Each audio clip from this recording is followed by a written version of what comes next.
നീ ചാക്കോ സാറിനെ കണ്ടോടാ? കിടപ്പാന്നോ? തീരെ കിടപ്പാന്നോ? ആളറിയാമോ? അതെല്ലാം ചോദിച്ചാ ഇന്ന് കണക്ക് എഴുതിക്കൊണ്ട് വന്നില്ല. നീ ഇപ്പൊ അടി കിട്ടുമെന്ന് ആരുണ്ട്? എനിക്കറിയത്തില്ല വന്നോ ഇല്ലയോ. ഇന്നലെ സ്കൂളിൽ വിട്ടു പോയപ്പോഴേ വൈകുന്നേരം നീ ആ പള്ളിയുടെ ഫ്രണ്ടിൽ പോയി നിൽക്കുന്നതുകൊണ്ട് എന്തിനായിരുന്നടാ? എടാ സാർ ഇന്നലെ പറഞ്ഞില്ലേ നാളെ വരുമ്പോ ഫാദറിനെ വിളിച്ചോണ്ട് വരണമെന്ന്. ഇവിടെ പള്ളിയിലെ അച്ഛനെ അല്ലടാ, നമ്മുടെ അച്ഛനെ.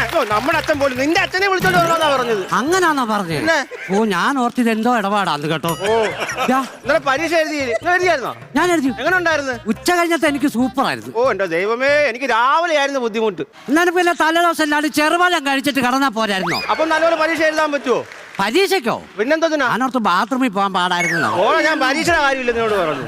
നീ മാർഗം നിന്റെ പേപ്പറിന്ന് കാണിച്ച്. ഇന്നലെ മാർക്കാണോ? ആ അയ്യോ ഇതെങ്ങനെ ഒപ്പിച്ചടാ നീ? 75-3. ഞാൻ കോപ്പി അടിച്ചതാ. കോപ്പി അടിച്ചോ? എന്താ കോപ്പി അടിക്കാതെ? എടാ ഞാൻ കോപ്പി അടിക്കാൻ ഞാൻ കെമിസ്ട്രിയുടെ കൊണ്ടുവരുമ്പോ അന്ന് ബയോളജിയുടെ കൊണ്ടുവരുമ്പോ അന്ന് കണക്ക്.